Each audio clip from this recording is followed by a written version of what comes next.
This is Ben, And this is Keith. and this is Main Street Lutherans. What is Main Street Lutherans, Ben? Well, it's a podcast that we're developing, Keith. I don't know if you knew that, but we're just getting started with this. We're going to start with bi-weekly episodes until we get going, and if there's demand for it, we'll go to once a week, I think. And so we'll talk about what Main Street Lutherans are here in just a second. But first, you might want to know what makes us the right people to talk about what being Lutheran is. And so how about you, Keith? Oh, I don't know if I should start. I didn't know we were doing a podcast. I thought you just liked having Zoom calls with me once a week. That's for sure. Yeah, so we've been talking about this, I guess, off and on for a little while. My name's Keith Fair. I am a pastor in the Evangelical Lutheran Church in America. We'll be talking about what that is and what that means at some point, too. I've been ordained a little over 20 years, and for a little more than half of that time, I've been serving in my current position as a pastor at a church in York, Pennsylvania, which is in the Lower Susquehanna Synod, meaning that we're in the lower central part of the state of Pennsylvania, straight south of Harrisburg, but not all the way to Maryland. And East of Gettysburg. yeah, east of Gettysburg, if you're familiar with that, a little closer to Philadelphia than Pittsburgh, but really closer to Baltimore, Maryland, and even to Washington, D.C. than we are to either of those. I've been wanting for some time to find a way to explore the ELCA a little bit more and who we are and what we mean for the sake of people in my own congregation was kind of my original setting. And Ben has had his own thoughts on what this might mean and where it might go as well. So Ben, why don't you share that with us? Yeah, so I live on an island in the Detroit River called Grosse Ile, Michigan. I am where Keith is an ordained minister. I am nearing the end of my program to become a licensed lay minister. Hopefully by Easter of this year of 2024, I will be a licensed minister and can do most of the things that a pastor can do in ministry, except for perform marriages, and that is restricted to the synod here, Southeast Michigan, around Detroit. We'll definitely talk about that program and lots of the other different forms of ministry, the offices of the church, if you will, as we go along. My history, I've got degrees in philosophy and religion. I've gone on and had tech careers over the years. I ran a restaurant and a food truck. Currently, I'm a historical presenter at the Henry Ford and Greenfield Village in Dearborn, Michigan, which is a gigantic museum, regularly ranked as one of the best in the world. So I managed to take Keith there last summer. It's something else to see. It was awesome. Yeah, only one Yeah, place you can see Rosa Parks' bus. that's right. So I get to pretty sit neat. on the very bus where she refused to give up her seat. It was really a moving experience. Yeah. So I come to this podcast. I have other podcasts that I host. One is called Today Is, which is simply the day and date, and another one for my local island. And I've got a couple others in semi-production.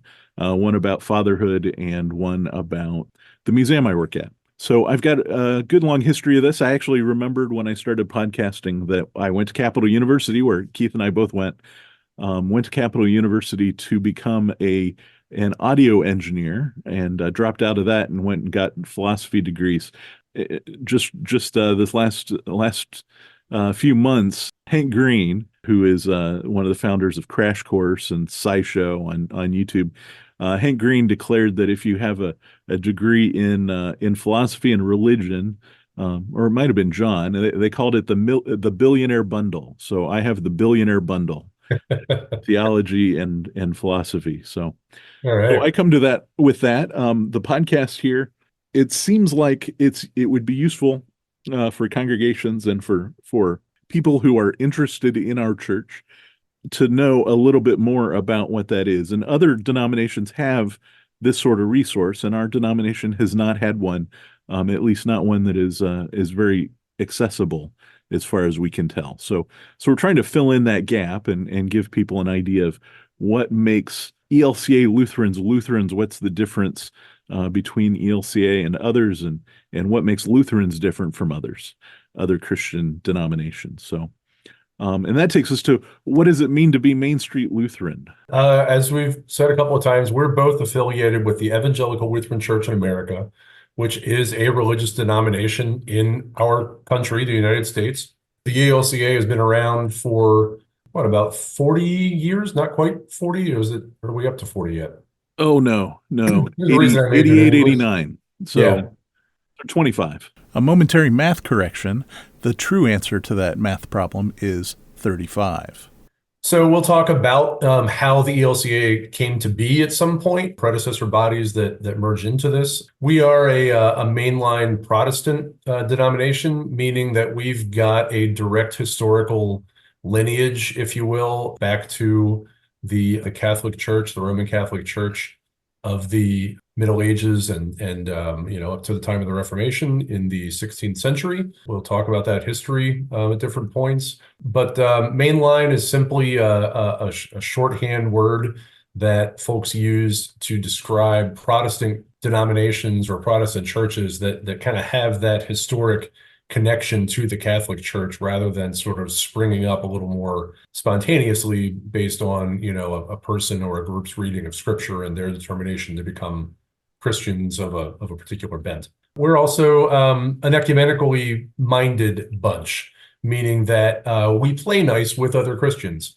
and we have interest in what not only us Lutherans do in the church in the world, but what other Christians do, and we tend to think that there's more that binds us together than that separates us from each other.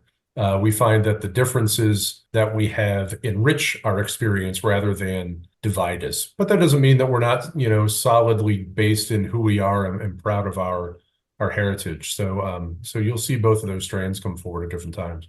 Yeah. So essentially, the ELCA Lutherans are the Lutherans that you'll meet at interdenominational events. Say you've got a community Thanksgiving event or a community Good Friday event. ELCA Lutherans are most likely to be the Lutherans that are there. ELCA Lutherans are Lutherans that will commune anyone who's baptized, and other Lutheran denominations do not. They have restrictions on that, and so at least the two of us, and I think in general, our attitude is that our ELCA congregations are the Lutherans next door. We're the ones you'll see in parades and that sort of thing. That's not to say that LCMS folks won't, but we'll be active in the community. And there's sort of a theological reason for that, and we'll get to that in the topics that we'll cover. And so let's start with those. Yeah, the theological topics that we're planning on hitting on, among others, are going to be things like talking about sacraments. What is a sacrament? How many sacraments are there? Where does our understanding of sacraments come from, and how does it differ from others? We'll be talking about historic documents like the creeds that we share with other aspects of the church, the Apostles' Creed, the Nicene Creed, and we'll even dip into the Athanasian Creed, I'm sure, a little bit here and there. We'll talk about the Lord's Prayer and what other forms of prayer there are for us as Lutherans.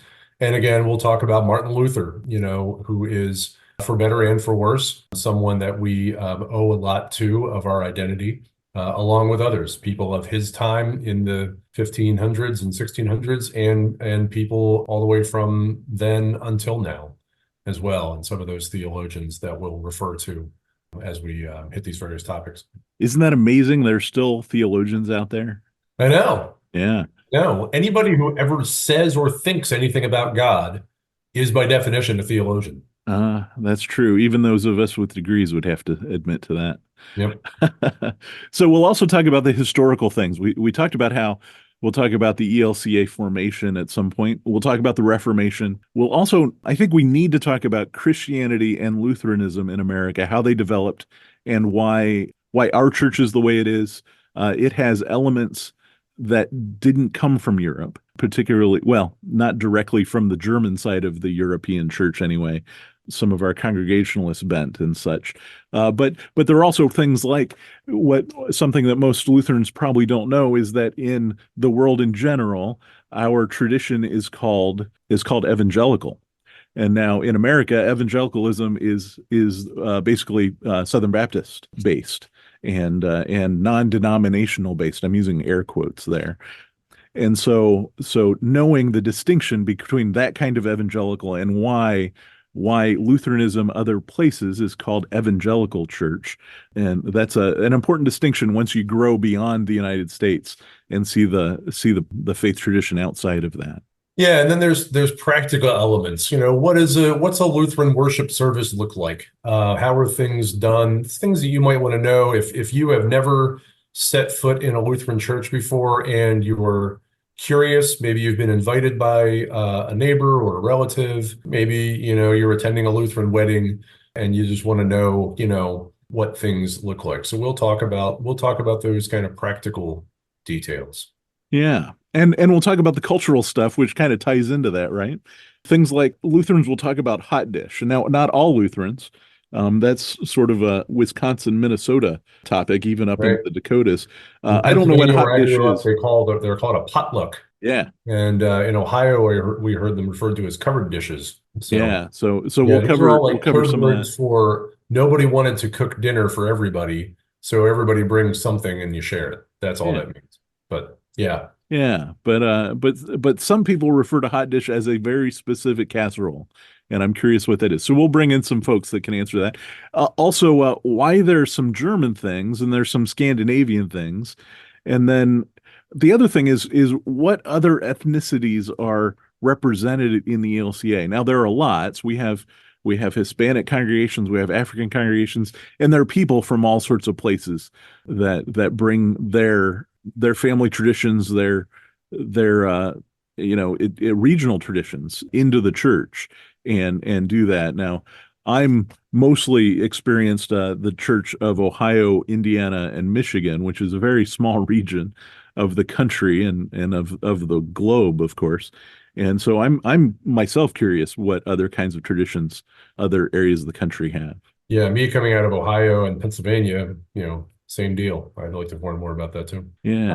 And then we're going to be talking about topical things, stuff going on in the news that people in the Lutheran Church might find interesting, stuff happening in the news about the Lutheran Church and other denominations that we're going to be asked to reflect on. So we're going to be doing some current events. For example, if you're following the news about the United Methodist Church right now and some of the challenges that they are facing as a denomination and some of the debates and schism, that's a very formal sounding word, debates and struggles that are going on there. Folks might wonder, did the ELCA ever experience anything like that? The short answer is yes. And we'll Probably talk several times. yeah, probably several times. We'll probably do it again one day. Yeah, we'll share a little bit about that context and talk about how does the ELCA fit in with our understanding of politics. And I mean, not just politics in the church, but politics in our United States of America and in the world. And that'll dip back into history because Luther and Melanchthon had a very particular attitude on politics and the responsibility of a Christian to deal with the political world. So I'm looking forward to talking about that. Our format for the show, we're going to have three sections to the show. And the first, we're going to start with a topic that'll either be like a current event or maybe a question from the audience. We're really looking forward to interacting with the audience here. And then we'll get into a main topic that might be an interview with an expert. It might be just Keith and I, giving our opinions, qualified opinions, hopefully, about certain topics. And then no guarantees though. and then we're going to close, at least until we run out of questions. We're going to close with a catechism question. So think of it something along the lines of, are you smarter than a catechism student? And so you can play along with that, and we'll have instructions on how to do that when we do the catechism question, which is next. Right. Our very first catechism question for our Main Street Lutherans podcast is this. Oh, I'm so excited. True or false, Benjamin? The Small Catechism was written as a Cliff Notes version of Luther's Large Catechism for 8th graders to study from. Oh, I so want to answer this right now, but we're going to answer this in the next episode, at the end of the episode. So you have to listen all the way through now to get there. But if you have your answers, you can send those to us on our social sites and our email address, and we'll pick a winner and we'll come up with some sort of prize for that. Now, the first 3 or 4 episodes, we won't have the winners picked because we will be because those will have already been recorded before we launch to the world. So we'll have to do some sort of massive winner pick for some secret prize at some point in the future. Right. That and many more exciting things to come. That's right. So that's Main Street Lutherans. That's who we are and what we're hoping to do. And I think that I can speak for both of us to say that we're really excited that you're going to be with us for this journey. Absolutely. All right. Main Street Lutherans is hosted by Keith Fair and Ben Fote. You can reach us at mainstreetlutherans@gmail.com. You can find us at mainstreetlutherans.com or on the socials at Main Street Lutherans. Right now, that would be Facebook, Instagram, and Threads. We hope to find you there. The show is produced by Fote Media Productions. And until next time, go in peace, serve the Lord. Thanks be to God. You don't want to get trolled by somebody else's computer brain? No. Nope. I've got enough problems with my own. Yeah, I hear you.